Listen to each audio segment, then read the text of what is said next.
Всем доброго времени суток, с вами Теоретик Сидаба. Сегодня мы поговорим о финале 5-го сезона сериала Флэш, и мы начинаем.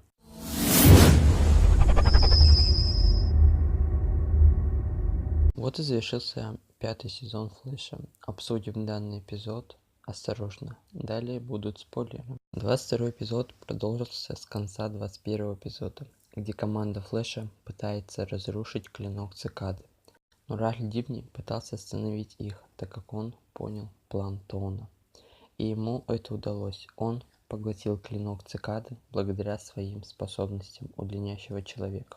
В финале миксовались события настоящего и будущего. Обсудим каждое событие. Настоящее. После того, как Ральф поглотил клинок, он впал в кому, и команда Флэша разрабатывала план, чтобы Ральфа вытащить из его состояния. Любовная линия Циска Рамона и его девушки, фотографа. Циска признался ей, что он вайп.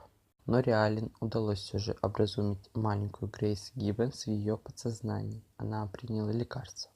Но Сидаб был бы не Сидабом, если бы что-то пошло не по плану.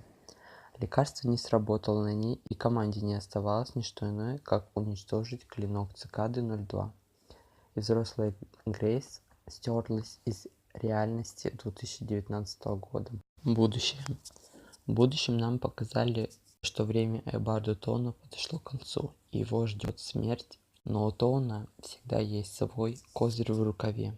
События 2019 года тесно связаны с будущим.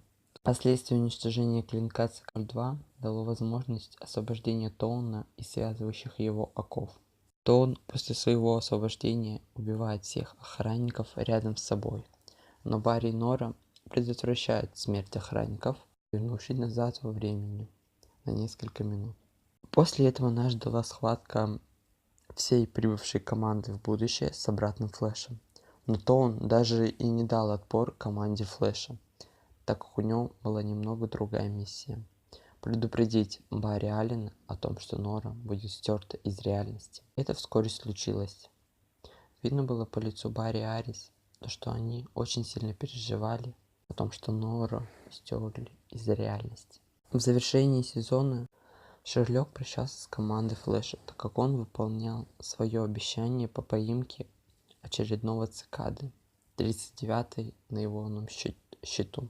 Циска Рамон принял лекарство, которое лишает метасил. Теперь он не вайп, теперь он обычный человек. Также в финале нам еще показали то, что Джо Уэллс теперь назначен на должность капитана полиции Централ-Сити. Также для зрителей был небольшой шок о том, что бывший капитан Сингх знает о том, что Барри Аллен — это Флэш. Немного о кризисе. После завершения всех кадров финального эпизода нам показывают хранилище времени. На мониторе изображена газета о будущем кризисе. 28 апреля 2044 год. Дата постепенно начала меняться до отметки 2019 года. Опять благодаря Барри, плюс еще его дочери Норы, таймлайн вселенной Arrowverse снова нарушен. Кризис приблизился на целых 5 лет раньше своего срока. По моему мнению, финальный эпизод получился на оценку 4,5 баллов из 5, благодаря заделу на предстоящий кризис. А каким, на ваш взгляд, получился финал 5-го сезона? Делитесь своим мнением в комментариях. Если вам понравился данный ролик, то ставьте лайки и подписывайтесь на канал. До скорого. С вами был ваш Теоретик Сидаба.